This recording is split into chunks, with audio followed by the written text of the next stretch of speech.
Madam Brinda, why is this happening? Why are women coming out? And a lot of experts would say that we'll take control of it. But every time there is a gun battle which is taking place, the roads are being blocked, police is not allowed, army is not allowed, and this phenomena continues. It has not been stopped. See, historically, women of Manipur have always been in the forefront of taking decisions when it comes to the interests of the state and her people.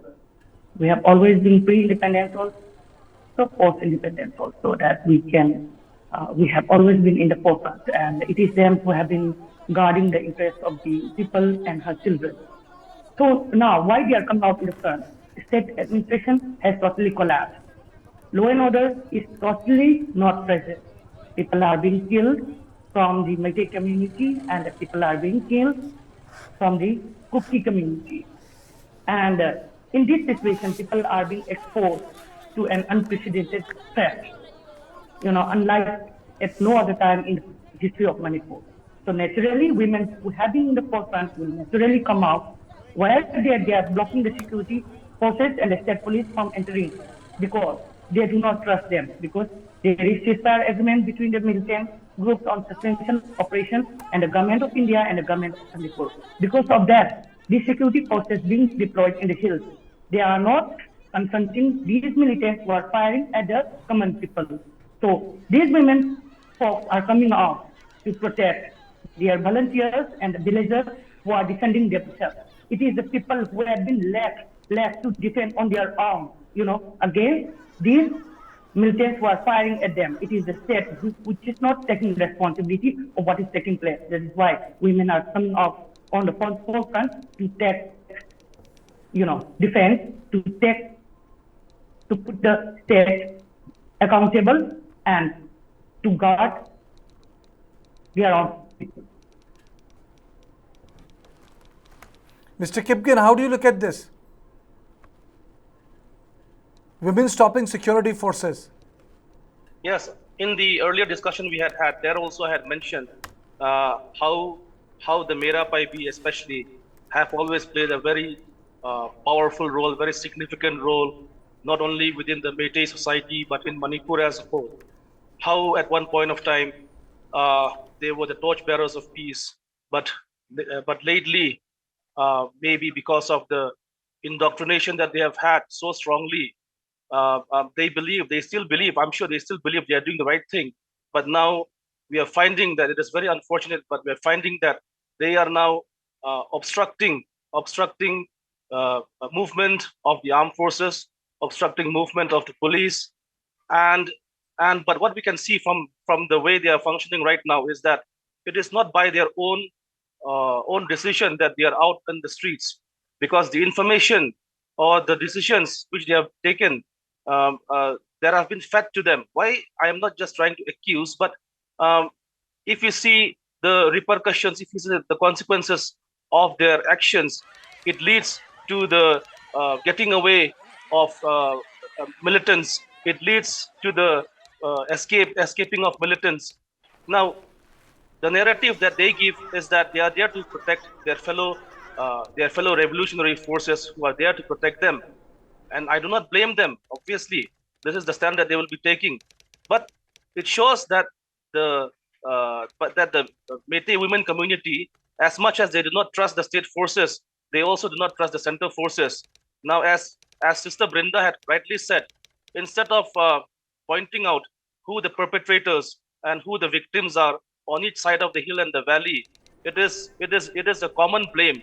It is a common truth that the state security forces, the state home department has failed. And yet, till today, he is happy to show his confidence, he is happy to show his strength in order to retain the seat. But to what cost? If this goes on, the number of lives that have been lost, the number of houses that have been burned on both sides will only increase. It will increase. So, women, even the role of women in the present context, it is very condemnable from our side. But I understand that the context that they are in, because once the indoctrination is so deep rooted, people start to believe whatever is told to them, that they truly believe they are being patriots for their communities. But however, if this continues to go on, then even the armed forces should start to think that how long should these, mob of women, be it from whichever community, how long should they be very leniently dealt with? When should the use of force be applied? Because the consequences are really devastating because of their obstruction to the movement of these armed personnel. Ranjana ji, I think that's a very important comment by Mr. Kipgen. He understands why this is happening, and he's also saying that it has a direct impact on the morale of both army and the security forces. And even last time, I'm using the word, terrorists were let loose. People involved in killing of officers of Dogra Regiment. Yes. Dogra Regiment. They had to be released. Ranjana ji. Yeah, I understand the point, but I have 1 point or 2 points to make. So there are, as Brinda has mentioned, that we have the people or the public have lost the trust in the government or even the forces, state forces or the central forces. So if one of the incident that happened, it is also there in the news. Anybody can look it up. The first incident that happened where the RAF, those RAF central forces, right? So they tried to burn down a shop in the Imphal city, right? It was captured in the CCTV Ranjan, camera. are you saying the Rapid Action Force burned down a shop? We very loosely blame Assam Rifle, sometimes police, sometimes Indian Army. We can speak, but to say this without evidence is really problematic. Yeah, the evidence is there. It was captured in the CCTV camera. I think they broke a car, and they broke a car. They didn't burn down a shop. You see, I saw that visual. They broke a car. They didn't burn a shop. They broke a car. Lathi chalai, gaadi ka shisha tod diya. And I think both of them got suspended. Yeah, let me come to it. That was the second incident that happened. So before that, there was another incident that happened on the second week of May, I think. You can look it up. It is there in the news. So they tried to burn the shop, but it was captured in the CCTV camera, and those 2 persons has been suspended, and it was there in the news. So if you see, and then after that there was another incident which is also there in the CCTV camera where they were breaking the public vehicles and all. So in so many things are happening there in Manipur, and it's gone out of control. And out of that, when the central forces came to Manipur, right? When the central government sent them to control the law and order situation in Manipur, we had that hope. Okay, these people are there, central government has sent the forces and all. Maybe in a day or two or in a week, the situation in Manipur will be under control and we will have a normal life again. But again, after those incidents, I think the violence increases, and because of that reason also, I think the public has lost the trust, okay, in both the central forces and the state forces, and then people has taken up, they have taken it as their own responsibility to help out their fellow people. But Ranjana ji, if you are saying that the responsibility to is help out your own people, but can it be at the cost of the administration?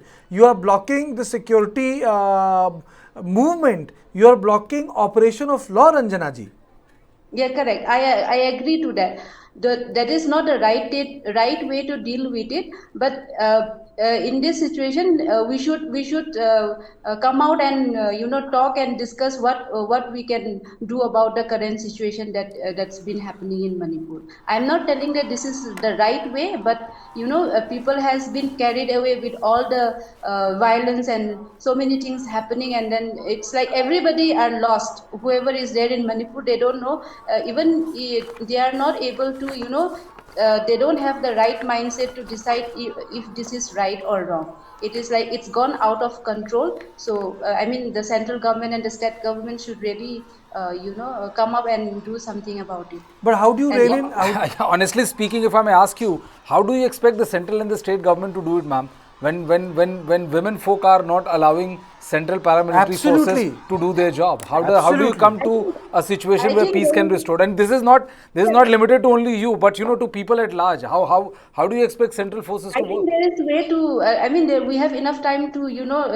The women leaders are there. We can sit with them. The central government or the state government, they can sit with them and talk it out without discussion. If they just let them do whatever they are doing for any matter of any reason maybe. So you can't just let them do anybody whatever they want to do and But later blame Ranjana it that ji, they are not. we are not trying to grill you here, but the women intervention, and let it be very, I'm being blunt here.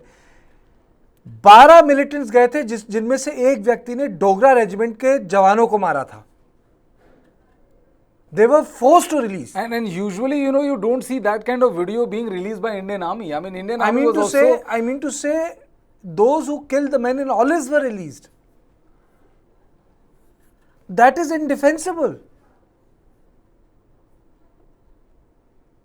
Ranjana ji. Yeah, I understand. I understand that we all agree. Like that is not the right way. But the thing is that if we don't talk or if we don't, discuss about it, that if we don't let them know that whatever they are doing is not the right way, how will we or the central government or even the state government is trying to make them understand that the way they are doing is not right. How is that going to happen if we don't talk?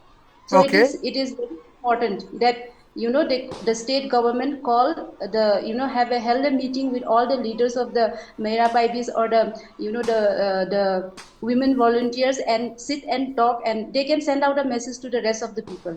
So But Ranjana ji, don't you think that it is all politically motivated? Chief Minister का मेरा पाइबीज नहीं रोक दिया कि मुझे इस्तीफा देने नहीं दिया, and he doesn't go out, and there's a resignation letter which comes out. Ultimately, everyone gets politically motivated. Madam Brinda, I want to know from you that ultimately it's the police force which will have to provide. Army cannot stay there forever. Assam Rifle cannot stay there forever. The job of the Assam Rifle is to protect the border. Unless and until the police organizes itself, this will continue to happen. In your opinion, what are the reasons, madam, why police has not been at the forefront of this?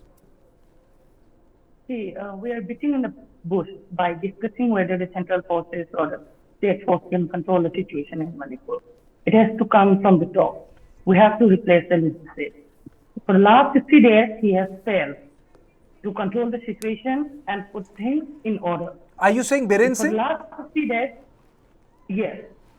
Okay, you're saying Biren Singh has failed. He should take. He has failed. We are seeing it.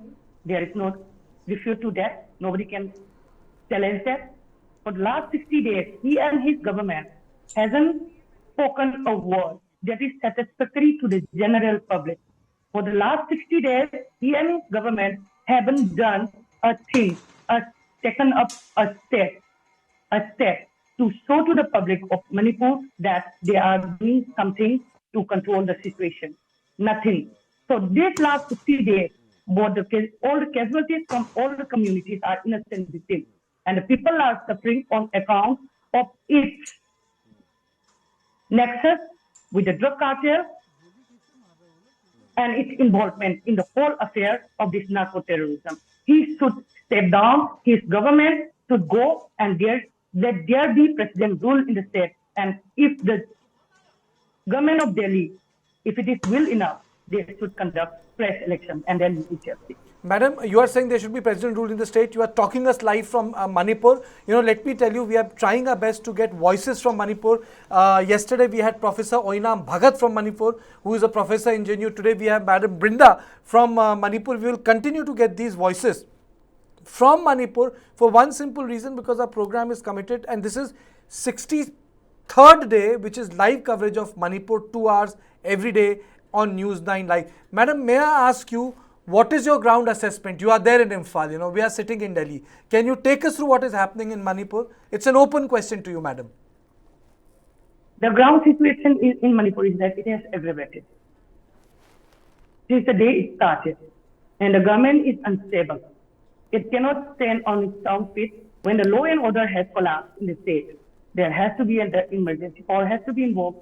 So my question to the government of Delhi is why it has cut the shut down, lock all its doors and the windows, and allow people to murder each other, chop up each other brutally, murder each other, burn each other, not saying a word, uttering a word, not lifting a finger, doing nothing. What is New Delhi doing with regard to the problem in Manipur? If they cannot control the situation, bring in the president's role instead of allowing the Home Minister to do whatever he wants with the state. But If they consider Manipur to be part of India, then they should put down their CM, install president's rule, conduct fresh elections, and then we shall see. But Brinda ji, what explains so much of animosity? ऐसा तो नहीं था कि these people were fighting with each other. Why did such animosity erupt in such hatred that in my previous session one of the speakers ended up using the word quote unquote civil war, because that is not my word. See, why there is so much hatred between the two communities? It has been promoted.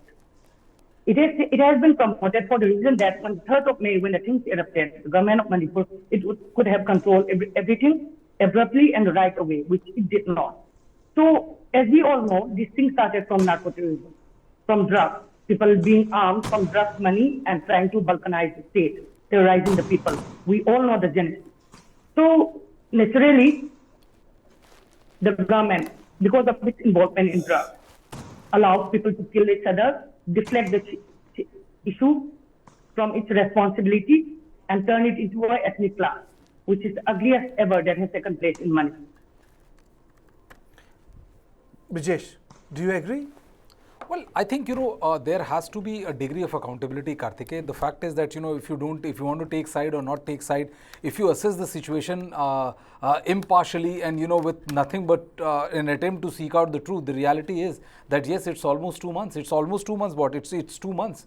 And the situation has not been able to, the state has not been able to get the situation back to normalcy. The central forces are there, Article 355 has been imposed, but the central forces have also not been able to do much because given the kind of constraints they have to work under. I mean, honestly speaking, I don't remember when was the last time I saw back-to-back video released by Indian Army, telling the world about the kind of difficulty they are facing as far as, negotiating around, because those women are Indians, they are as Indians as you and I are.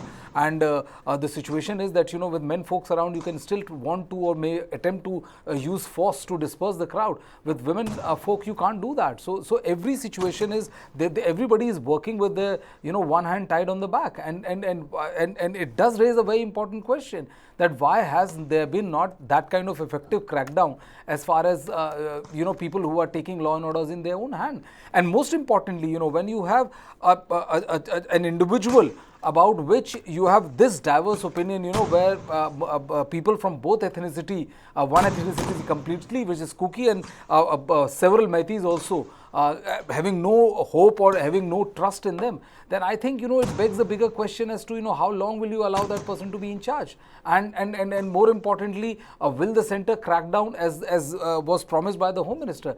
Because if you allow this situation to fester, if you allow this situation to go on and sporadic violence are not coming to an end, then it raises a big question mark about the feasibility of various other operations which are being, or the steps which are being taken by the central government. Okay.